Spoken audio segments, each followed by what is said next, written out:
This Wednesday night we got 6 games lined up for you. This is your Hockey Fix. My name is Andreas Sachenko and you're watching the KHL Update. We travel to Novosibirsk first, where it's minus 31 as Mallard visits Sibir. The rink might actually be the warmest place in town tonight. We'll pick it up from the second. Magnitko on a power play. Dennis Rasmussen takes a wrist shot and it's gloved by Alexei Krasikov. Early in the third, now Shane Prince feeds Gilbert Brulé and the slot Brulé shoots, but it's right in the crest of Vasily Koshichkin. It goes to overtime. Sergei Mazakin splits the D and gets to the net, but his shot is stopped by Krasikov as well.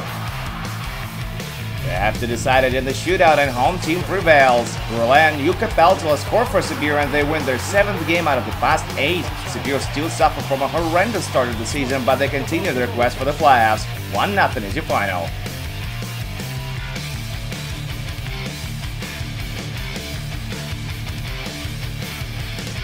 Our next stop is in Yaroslavl, where Lokomotiv play host to Amur. Marek Langhammer makes his league debut in goal for the Tigers in this one, and he would want to forget all about it.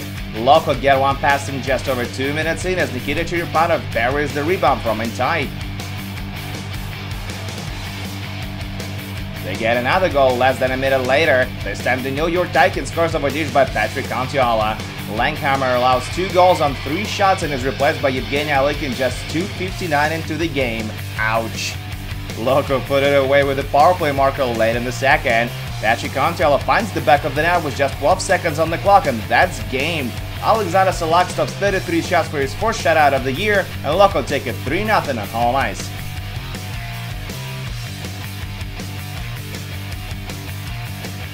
We're now in Moscow, where Dynamo take on Kunlun Red Star of China. And it's the Dragons who open up the scoring. Tobias Wiklund puts it on net from the point and it goes in off Ole Paula. The blue and white tied up 2.5 minutes into the second as they convert on a power play. Yelena Nikolin one-times it from the left circle and Andrei Alexeyev scores on the rebound. Kunlun regained the lead 5 minutes later. Velimati Savinainen receives the puck at the far blue line and scores on a breakaway. Shortly after that, Kunlun almost get another one, but Michael Lada hits the crossbar. It goes the other way. Vadim Shipachev sends Dmitry Kogarlitsky on a rendezvous with Alexander Lazushin, and Kogarlitsky goes upstairs. It's a 2-2 tie now. Dynamo grabbed the lead before the intermission. Moiseyev makes a wonderful pass in front of the net, and Igor Makarov scores his 2nd of the year.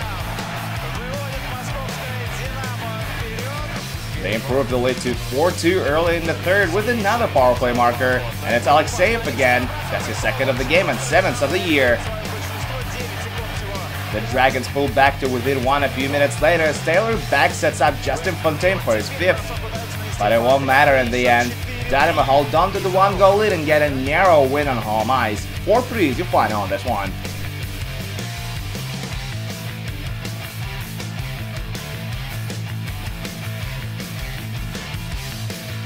We're now in Matyshi Moscow region, where Spartak face Yakuret.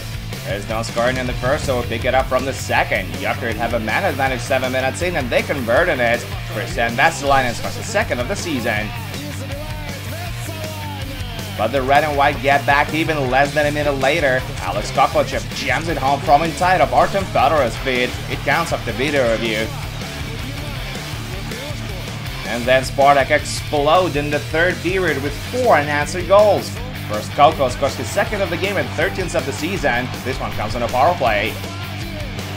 Soon after that, Fedorov drops to one knee and one-times it home past Ryan Zapolsky. Spartak got all 3 of their markers from the second line. Just over a minute later, they get a goal from their top line as well.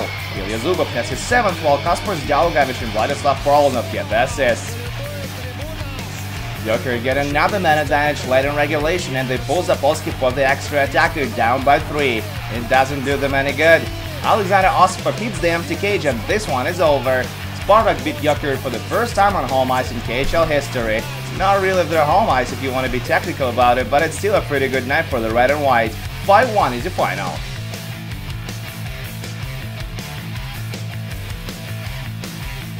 We move on to southern Russia now. This is Sochi, and tonight the Leopards defend the ice against Dynamo Riga. Home team strikes 5 minutes in. Robin Rosen wins the face-off in the offensive zone, and Dmitry Arhip acquires a pass to Timur Bilalov. Dynamo get one over the goal line on a power play late in the period, but the goal was waved off after video review as the puck was kicked into the net.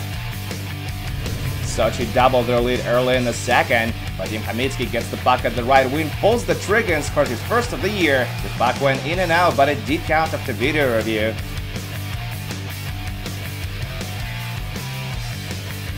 Third period now, and Riga get another goal of theirs cancelled, and it's for the same reason again. Linus Vidal kicks it in. Somebody needs to tell them this isn't soccer. Riga get a goal back midway through the period, and this time it's a hockey goal, so it stands.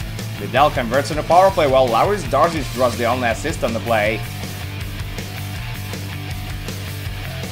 They get back even with yet another goal on the man advantage 3 minutes later. Vidal passes to Matthew Mayone, and Mayone sends a dart from the high slot. What, tied at 2, and this one goes to the shootout. Sochi go 4-for-4 and come out on top despite giving up a 2-goal lead late in regulation. Dynamo salvage a point but still lose their 5th in a row. 3-2 Sochi shootout final.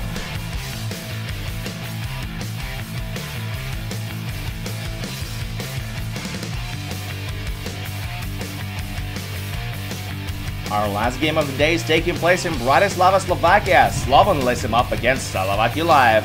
The Beasters get off to a great start. Timo Hardikan tips Philip Larsson's shot to open up the score in 5 minutes in.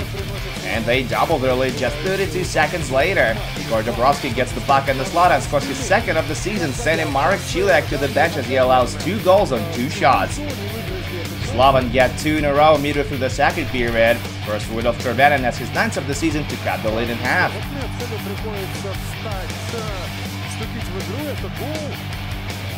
And then Adam Lishka one-times it home less than a minute later. Sersen and Kalchuk draw the assist of this one. But Salavat go on to regain the 2-goal lead before the intermission. Fyodor Kokurkov scores his 5th of the year with another tip-in.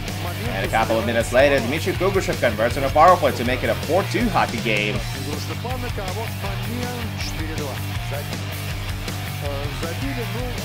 Early in the third period, Slovan almost get back to within 1. Johan Matzela has a piece of Jeff Tate's shot, the puck hits the post, and Rudolf Chervenin fails to tuck it home on the rebound as Artem Sergeyev clears it to safety.